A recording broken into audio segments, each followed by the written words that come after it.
Queridos hermanos y hermanas, al comenzar la celebración de la Eucaristía, antes de hacer el signo de la cruz, el sacerdote se inclina para venerar el altar. Este gesto, sencillo pero tan significativo, nos introduce inmediatamente en el abismo. Nadie puede estar a la altura de este evento que va a ser celebrado, porque este altar sobre el cual yo beso es a la vez la mesa del Jueves Santo, la cruz del Viernes Santo y la tumba de la cual el Señor ha resucitado y salió victorioso, libre. En la mañana de Pascua, en cada misa, en efecto, somos contemporáneos del conjunto del misterio pascual de Jesús. Todo sacerdote imagina, cuando realiza este gesto, se siente como yo, superado por la aventura a la que se avienta con la comunidad reunida. ¿Cómo hacer para vivir? Para traducir en toda la acción litúrgica, la oración, la predicación, los cantos, la animación, los diversos gestos simbólicos. ¿Cómo hacer para traducir a la vez la alegría de la cena pascual, el drama del Gólgota y el misterio de mañana de la resurrección? Verdaderamente estamos al lado de Jesús como los que lo rodean. El Jueves Santo es un momento maravilloso de amistad y dulzura, de servicio. Después de haber lavado los pies de sus discípulos, Jesús les explica, les doy un ejemplo para que ustedes hagan lo mismo que yo he hecho por ustedes. Sí, la humildad es la reina de todas las virtudes, y los que participan en la misa comprenden, contemplando el ejemplo dado por el servidor, que su vocación es servir. No importa cuál sea nuestro estado de vida, sentimos así que la atmósfera de la Iglesia es la de una familia. Pero la Eucaristía nos hace también contemporáneos del Viernes Santo. Es la hora del sacrificio supremo, donde el Señor da su sangre en la cruz para la remisión de nuestros pecados. Los apóstolos no tuvieron el valor de seguir a Jesús a pesar de su promesa de fidelidad. Incluso si no tenemos mejor valor que ellos, al recordarnos de la amargura del rostro de Pedro después de haber negado, pedimos al Señor la gracia de permanecer fieles a Cristo hasta las horas de tinieblas. Y finalmente, la celebración de la Eucaristía es sobre todo el misterio del mañana de Pascua. El tiempo de odio e injusticia, el amor de Dios triunfa y el cuerpo de Jesús vivo y resucitado se coloca delante de nosotros, llevando aún la marca de sus llagas. Las puertas del reino se abren y el Espíritu Santo nos es dado como una fuerza y una fuente de perdón. Incluso si Él regresó cerca de su Padre, Jesús nos asegura que su presencia nunca nos faltará. Yo estaré con ustedes todos los días hasta el fin del tiempo. Los judíos, nuestros hermanos, de ellos hemos heredado la noción del memorial. Esta palabra en la Biblia no evoca solamente un recuerdo del pasado, como esos monumentos que vemos en nuestras ciudades, o como yo me acuerdo, que es la divisa de Quebec, instituida, o la jornada del memorial instituida por las naciones para que las nuevas generaciones no se olviden la memoria de los eventos que marcaron su historia. Para los judíos, el memorial, Zikaron, es un acto de fe en la presencia activa, actuante de Dios que nos salva hoy como por el pasado. Se dice en el libro del Talmud, las generaciones en generaciones, cada uno tiene el deber de considerarse como si él mismo estuviera salido de Egipto él mismo. No son solamente nuestros padres que el Santo, bendito sea, ha liberado, nosotros también nos ha liberado. El memorial de la Biblia se hace un camino en el Nuevo Testamento, encuentra su cumbre cuando Jesús utiliza esta palabra en la institución de la Eucaristía. Hagan esto en memoria de mí. El evento del misterio pascual se realizó en Jerusalén en un momento dado de la historia del pueblo judío y del Imperio Romano, pero trasciende la historia, atraviesa los continentes y los siglos y viene como un acto eterno a tocar cada lugar donde la Eucaristía es celebrada en memorial de la Pascua del Señor. Así, incluso si el misterio pascual de Jesús se pasó hace 2000 años, los cristianos creen que en cada misa son como los apóstoles reunidos alrededor del Señor para la cena. Son como María al pie de la cruz, avec ciertas mujeres fieles y el discípulo que Jesús amaba. Son como los testigos, las apariciones de Jesús resucitado. Creen, pero a veces algunos tienen dudas y Jesús toma el tiempo de fortificar su fe, dando testimonio de ellos de la verdad de su resurrección, de la misma forma que lo hizo con sus discípulos, mostrando sus plagas y pidiéndoles que coman. Es con razón que se aprende a los niños a decir en su corazón, en el momento de la elevación, las palabras mismas de Santo Tomás pronunciadas, su acto de fe después del Señor, 8 días después de Pascua: Señor mío y Dios mío. En Irlanda parece que se dice esas palabras en voz alta. Cuando vemos el capítulo 20 del Evangelio según San Juan, hay 2 partes, una femenina y una masculina. Podemos aprender a las pequeñas niñas a decir en su corazón el Rabuni de María de Magdalena, y a los niños las palabras de Santo Tomás. Pero ¿quién celebra estos misterios? Recordamos la enseñanza del Señor en su discurso. Ustedes no fueron los que me escogieron, fui yo quien les he escogido y establecido. Esta frase tiene una dirección inmensa, toca el conjunto de nuestra vocación de discípulos de Cristo y puede ser escuchada de forma precisa en cada sacramento, por ejemplo el matrimonio. Y así se dice una decisión esencial en la vida de un hombre y de una mujer. No son ellos que van a unirse como por un contrato, es Dios que va a unirlos, sellando su unión en su alianza nueva y eterna. El sacramento del perdón también. Y si los cristianos tienen la costumbre de decir voy a confesar, no es nosotros que ganamos la victoria contra los pecados al confesarlos, es el Señor que los perdona y nos da la santidad del bautismo. Mientras que el hombre hace 3 o 4 pasos que le cuestan, ciertamente, por ir al encuentro de Dios, el Señor hace 10 millas para descender al traer su luz en nuestras tinieblas para sanarnos y salvarnos.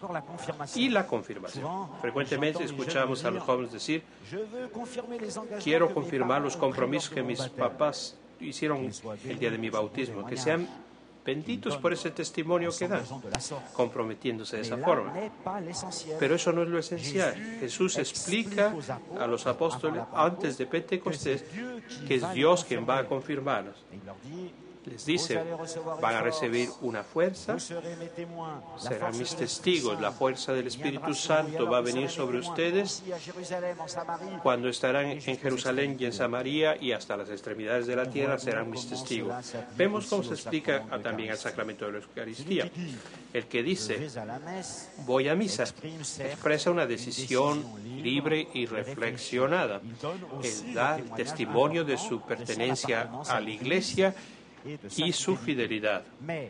Pero la veridad de este sacramento es que Dios nos invita en su casa para enseñarnos por su palabra y a su mesa para nutrirnos. La Eucaristía es a la vez el pan para el camino y una invitación al festín del reino. Así, cuando los sacerdotes y los fieles se sienten superados por la celebración de la Eucaristía, no pierdan la confianza. El verdadero celebrante es Jesús mismo. En parafrasando a San Pablo, que escribe: ya no es soy yo quien vivo, sino Cristo que vive en mí. En la carta a los Gálatas, los sacerdotes podrían decir: no soy yo, es Cristo quien celebra esta Eucaristía. ¿Cierto? Nosotros celebramos la misa cada día, comenzamos el misal y los ritos que tratamos de respetar lo mejor posible. Pero al mismo tiempo, nunca lo lograremos. La celebración de la Eucaristía es una aventura que nos superará siempre, una verdad que no comprenderemos jamás. También es un lugar donde estoy seguro de no equivocarme, porque Cristo mismo, que nos invita a vivir con Él y en Él el sacrificio que Él ofrece a su Padre. Son numerosas las expresiones que son utilizadas para hablar de la Eucaristía. Ciertas recuerdan la comida de Jueves Santo, la cena, la sinax. Otras evocan la jornada de Pascuas, el banquete del reino, el sacramento de la presencia real. Otras nos ponen al pie de la cruz el santo sacrificio de la misa. A lo largo de las diferentes épocas, los padres de la Iglesia y los teólogos de diversas familias espirituales han puesto en valor uno u otro de estos aspectos, pero lo importante es que un cierto equilibrio se preserve entre ellos y que la resurrección sea siempre manifestada como primordial, ya que ella es el corazón de nuestra fe. Debemos así profundizar cada aspecto de este tríptico y en esta catequesis nos preguntarnos: ¿qué cosa es un sacrificio? Frecuentemente presentamos y a veces enfermamos esta palabra de lado de un sacrificio como sufrimiento o privación. El sacrificio no excluye la alegría, evoca una actitud interior de ofrenda que se vive también en los momentos de luz que en las horas de tinieblas. En la Biblia y en la liturgia encontramos todas las veces expresiones como el sacrificio del corazón roto o el sacrificio de alabanza, la ofrenda de los labios, que indican que alabanza y sacrificio participan necesariamente dos niveles extranjeros. Todo puede convertirse en sacrificio. Todo lo que se presenta a Dios en una ofrenda interior de amor, porque la característica del sacrificio en realidad es el amor. Se trata de una ofrenda que uno hace a alguien porque lo ama. A Dios, pero antes que todo. Se ofrecen en el templo sacrificios y holocaustos en signo de adoración. Ciertamente, algunas veces los profetas se han puesto en cólera contra esas prácticas que se convirtieron en formalistas, demostrativas, vacías de su pureza original. Dijeron a Amós: yo odio lo que ustedes hacen, sus fiestas, no me agradan sus fiestas, sino que el derecho sea como el agua clara y la justicia como un torrente. Esta lógica del profeta se dirige a nosotros también. Estamos libres de la hipocresía o del espíritu demostrativo en nuestra manera de ofrecer el sacrificio eucarístico. Nuestra única garantía es, como decía, que el único celebrante es Jesús mismo, el que ofrece el sacrificio perfecto. Unido a Cristo, nosotros contemplamos la lógica de este amor para comprenderla mejor. Se parece a una obligación interior y libre que nos empuja a manifestar nuestra confianza, nuestro agradecimiento a aquel que debemos todo. Aquí la obligación seguramente no tiene nada que ver con una obligación impuesta. En francés, como en los otros idiomas, la palabra deber y obligación, yo estoy obligado, han conservado este empuje interior de agradecimiento. Nosotros no vacilamos en sacrificar tiempo o dinero para llevar la alegría y hacer el sacrificio a alguien, como decimos en el lenguaje corriente. A él yo le debo todo esto. Es como una deuda de amor, de agradecimiento, una acción de gracias.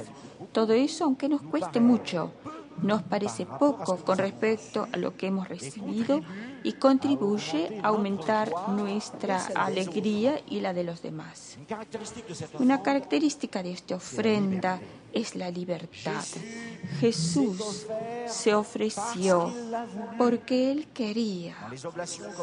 En las oblaciones, dice San Ireneo, se manifiesta la marca distintiva de la libertad.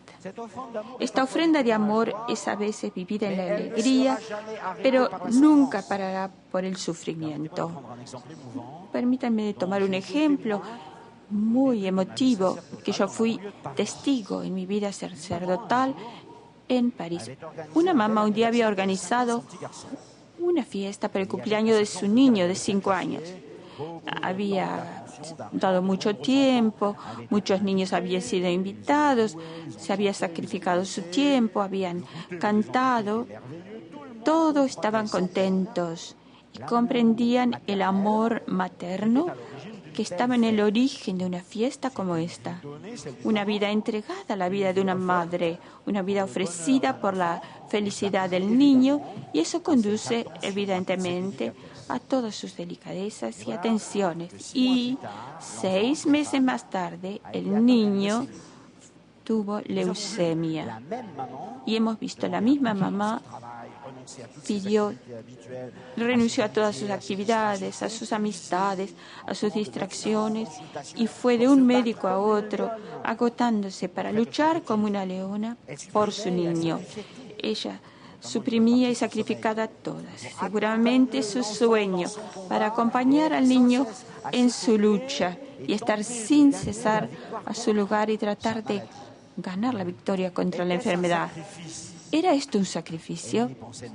Ella no pensaba siquiera, y era todavía la evidencia de su amor materno que la llamaba a estar allí presente junto a él siempre y hasta agotarse.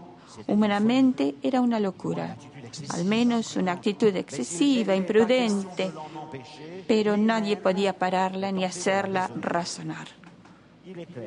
Está claro que esta misma actitud interior que ella ha vivido, la dulzura y la alegría de esta fiesta aniversario y este combate último, esta lucha que no ganó, desgraciadamente. Al verla en esas horas dramáticas, un sacerdote no sabe mucho cómo acompañarla, pero tenemos que estar presentes. Yo pienso a este versículo que comienza solemnemente el misterio pascual, antes de la fiesta de Pascua, sabiendo que su día había llegado de pasar de este mundo a su Padre. Jesús, habiendo amado a los suyos que estaban en el mundo, los amó hasta el fin, hasta el extremo, hasta la locura. Lo que el Señor ha vivido en medio de nosotros no es más que la traducción, la manifestación en un corazón humano de la ofrenda que Él, el Hijo Eterno, vive en el corazón de la Santísima Trinidad. Da a su Padre todo lo que ha recibido de Él. El sacrificio eucarístico tiene su fuente en la vida trinitaria. Es el mismo movimiento que vivimos al ofrecer a Dios y por los otros todos los dones que hemos recibido en la acción de gracias hasta el final. Pase lo que pase. Siguiendo el orden cronológico de los acontecimientos en los relatos evangélicos, encontramos 3 palabras claves que resumen el misterio de la Eucaristía y toda nuestra fe: la comunión, el sacrificio, la presencia. El Jueves Santo nos muestra que la Iglesia es una familia donde recibimos, tomamos la comunión. El Viernes Santo va nuestra mirada hacia Jesús crucificado. Su sacrificio es la salvación del mundo y el domingo de Pascua nos manifiesta la victoria y la presencia de Jesús resucitado. La muerte no lo ha dejado cautivo. Dios lo ha resucitado entre los muertos. En la liturgia, sin embargo, vivimos estos momentos de otra manera. Podemos decir que el orden teológico y litúrgico es lo contrario del de la cronología. Voy a tratar de explicarme. El centro y la columna de nuestra fe es la resurrección. Sin ella, dice San Pablo, nuestra fe está vacía. Nuestro mensaje y nuestra fe todo en nuestro camino está fundado en la resurrección, en la presencia de Jesús. La certeza de su asistencia a la Iglesia es para nosotros una fuerza capital. El fundamento de esta seguridad parecía que se encuentran los apóstoles a todo lo largo del libro de los Hechos. Si tengo la gracia de la fe, es decir, la convicción interior que la misericordia de Dios triunfará siempre en la vida de sus hijos, como en la vida de Jesús, el Hijo bien amado, yo estoy listo a sacrificarme para entregarme a esta aventura de la evangelización siguiendo a Cristo, ser un sembrador de la alegría de Dios en este mundo, anunciar una iglesia servidora en la alegría, anunciada a los hombres que están salvados, que es suficiente que abran grandes las puertas de su vida a Cristo, como lo dijo el Papa Juan Pablo II, y es una vocación magnífica. Cueste lo que cueste. Cada uno de nosotros está listo a perder todo para caminar en esta vía. La victoria de Cristo nos da el coraje de seguirlo en su sacrificio. Señor, dice el discípulo, porque yo sé que tu Padre no te ha abandonado al poder de la muerte, entonces yo también, yo estoy listo a ir contigo y atrás de ti, junto a ti, hasta el extremo del amor. Un joven que reflexiona el compromiso de toda su vida, se da cuenta más o menos lo que le va a costar, porque el amor es un fuego que devora, una exigencia sin fin. Y la vida se encarga luego de hacernos descubrir la experiencia. La comunión es el fruto, el resultado. Cuando Jesús murió en la cruz, aquellos que había condenado creían haber triunfado. Pensaban que este asunto de Jesús terminaba allí, pero era lo contrario que sucedía. Justo antes de morir, Jesús ha visto las puertas del reino que se abrían.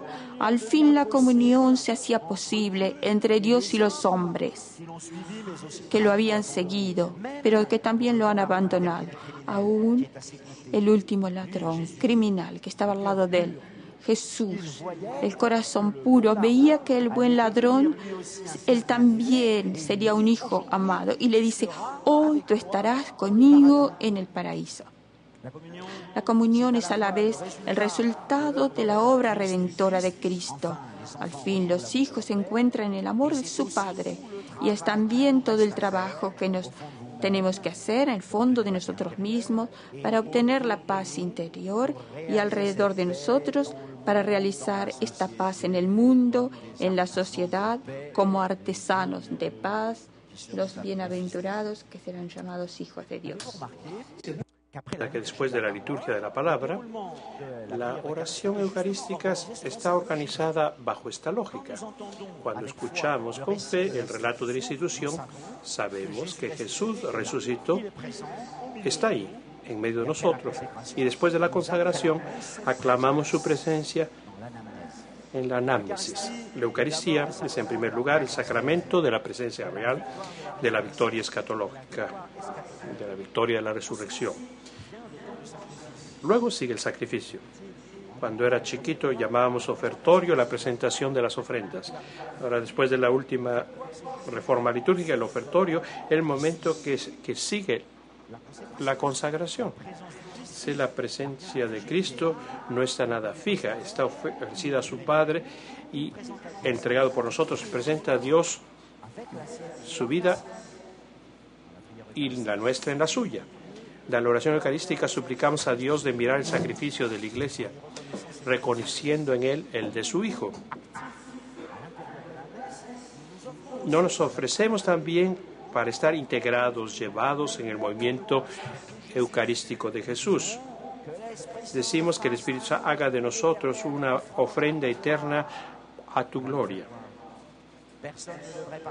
Nadie debería participar a la misa sin entrar interiormente en el impulso de esta ofrenda vivante y santa para vivir como Jesús, el sacrificio puro y santo, el sacrificio perfecto. Conducidos por Jesús al encuentro del Padre, oramos con confianza y retomamos las palabras del Padre Nuestro. Y de nuevo, invitados a tomar lugar a la mesa familiar de la comunión para comer el pan vivo descendido del cielo. Formamos un solo cuerpo, nosotros quienes comemos del mismo pan. Veo resumir en el conjunto del movimiento una fórmula: presencia, sacrificio, comunión. Ya que Cristo resucitado está presente en medio de nosotros, caminamos con seguridad, nos unimos a su sacrificio para que el mundo entero sea salvado, porque quiere Dios que todos los hombres sean salvados. Y la comunión es el resultado de este sacrificio, que hay que decirlo, nunca nos dejará descansar.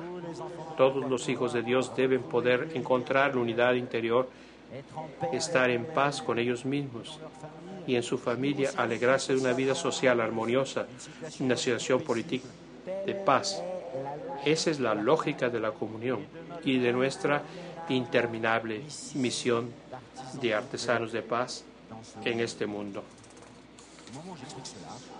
En el momento, cuando explico esto, cada uno sabe que es la orientación general de su vida, la verdad última de su existencia.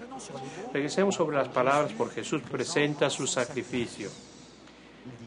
Él dice: este es mi cuerpo entregado por vosotros.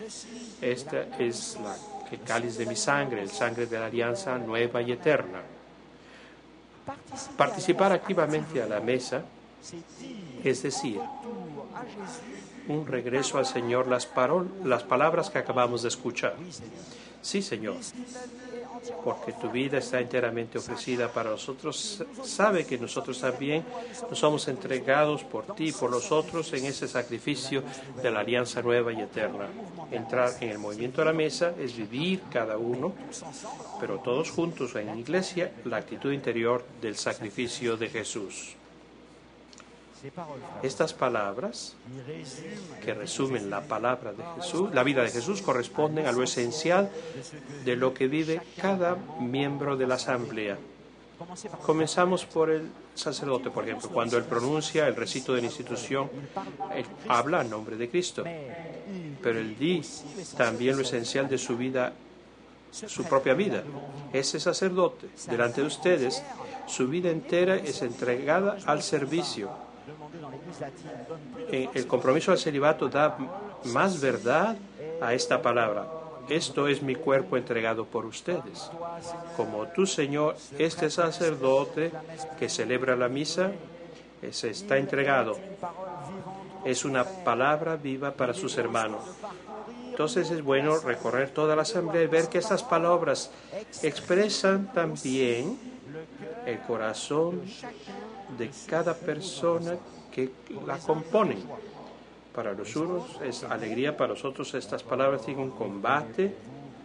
Este cuerpo entregado por ustedes, y puede ser un combate, un sufrimiento. Para todos la Eucaristía corresponde a la grande aventura del amor, de la ofrenda, del don de su vida. Miremos una mamá encinta que lleva a su niño en su seno, dice a su hijo las palabras del Señor: este es mi cuerpo entregado por ti. Pensemos al niño que en el seno de su mamá toma su sangre, toma todo lo que necesita para formar su cuerpo a partir del cuerpo de su mamá, para fortificar su vida y progresar hasta el día de su nacimiento. Miremos ahora a los esposos que viven la misa lado a lado. Con qué intensidad, sin duda, escuchan esta frase que recuerda su matrimonio. Esto es mi cuerpo que se entrega por ti, ese sacramento por el que Dios los entregó el uno al otro. En la ofrenda de Cristo comprenden más y más a lo largo de los años aquel cuanto amar es entregarse totalmente. La Eucaristía les ayuda a encontrar su vida en sus fundamentos mismos. Pienso ahora en los jóvenes que no han hecho todavía su elección de vida. Saben, gracias a las palabras de Cristo, que el día del don de su cuerpo debe corresponder al del don de toda su vida a una esposa o esposo si se destinan al matrimonio, o al Señor si son llamados al sacerdocio o a la vida consagrada. Sabemos que por ellos es una maravilla y también es un combate. Medimos la fuerza que les necesita en el contexto actual para ser fieles a este llamado de Cristo a la castidad, y les aseguramos de nuestra oración para que preparen con amor desde la adolescencia la ofrenda de toda su vida. Los jóvenes de nueva generación escuchan un testimonio claro y estimulante de los cristianos de su edad.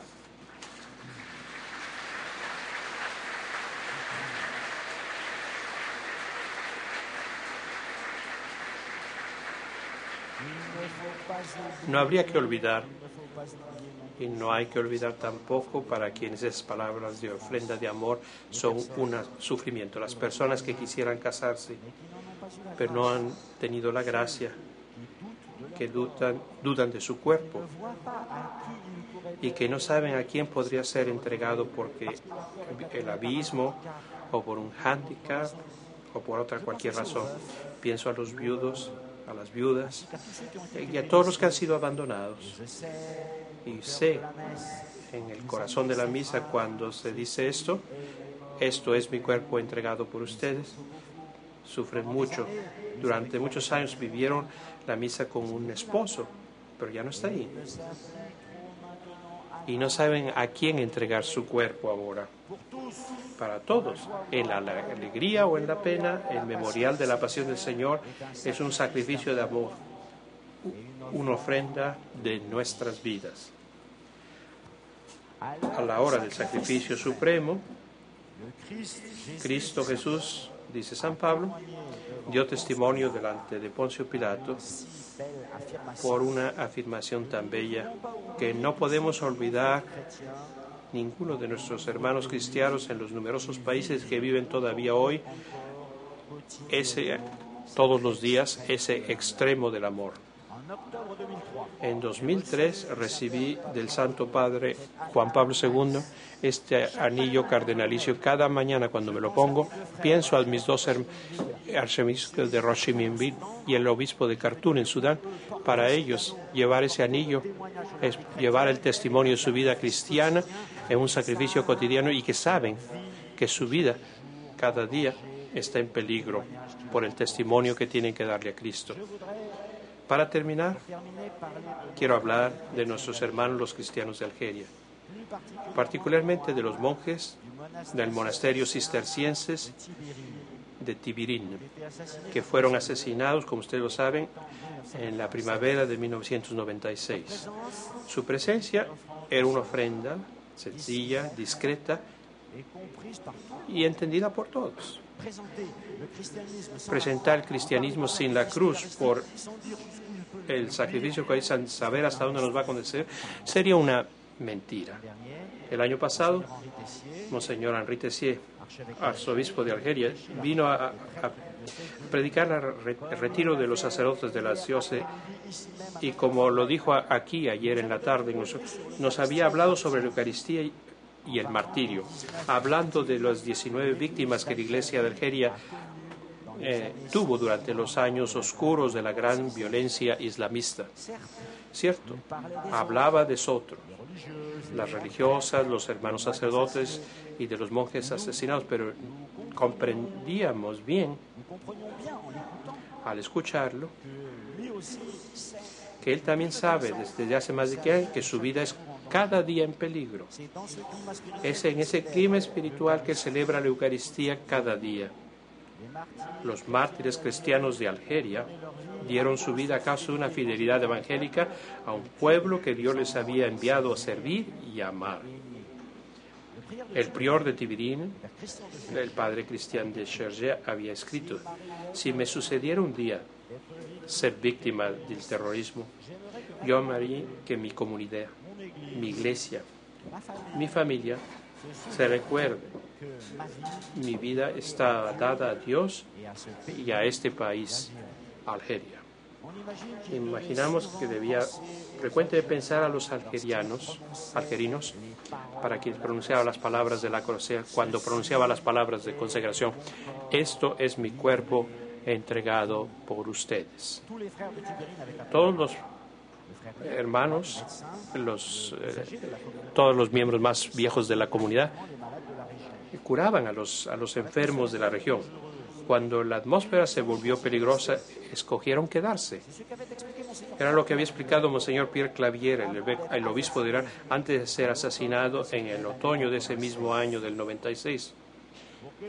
Para que el amor le gane al odio, hay que amar hasta dar su propia vida en un combate cotidiano que Jesús mismo no ha salido indemne. Después de su asesinato, ninguna religiosa, ningún sacerdote, ningún laico abandonó su puesto en la diócesis de Orán.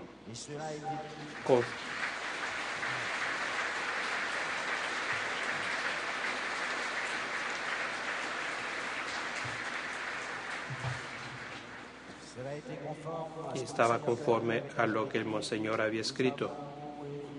Hemos hecho nudo aquí de lazos con los gente de Algeria que nadie podrá construir, ni incluso la muerte. En ese sentido somos los discípulos de Jesús y eso es todo.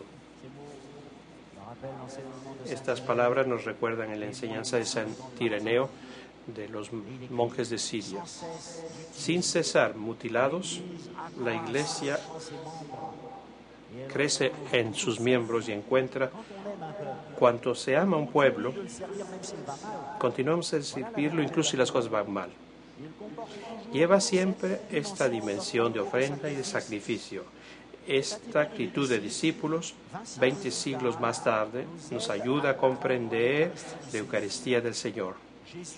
Jesús atraía a las muchedumbres cuando curaba a los enfermos y multiplicaba el pueblo. Estaba suspendido de sus labios cuando enseñaba cada día en el templo. Más tarde, los obstáculos se presentaron, pero nada ha impedido el movimiento de su amor, ni la adversidad, ni el rechazo, ni los complots, ni el celo que terminaron por conducirlo a la muerte de la cruz. El buen pastor quedó en medio de sus ovejas cuando los lobos y los ladrones entraron.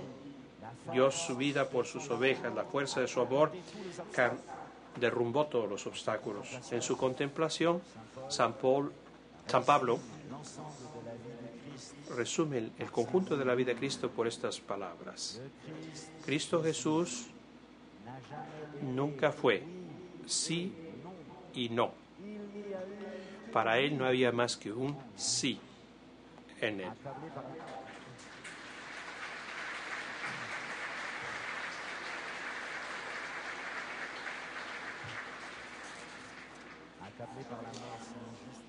Encumbrados por la muerte injusta de este inocente sobre la cruz, los discípulos estaban completamente sorprendidos por la resurrección. Esa es la respuesta que Dios daba al pecado de los hombres. Abre las puertas del reino a su Hijo bien amado y nos promete que también estamos esperados en esta casa donde Jesús se partió para prepararnos un lugar. Y en cada Eucaristía, habitados por esta esperanza, ansiamos la muerte del Señor hasta que Él venga. Como el Padre me ha amado, también yo los he amado, dice el Señor en el discurso después de la cena. cuando leemos como testamento espiritual de Él. Esta frase podemos ponerla en paralelo con lo que Jesús pronunció a los apóstoles en la aparición de la noche de Pascua. Como el Padre me ha enviado, yo les envío. Como el Padre me ha enviado, yo también les he amado. Los verbos amar y enviar son intercambiables en estas dos frases en todo el pensamiento cristiano. La verdad es que cuando Dios nos ama y nos asocia a la gran aventura de salvación del mundo, lo que aprendemos de la vida del Señor, de la Eucaristía del Señor, especialmente del sacrificio de su Eucaristía, es que nuestra misión es amar.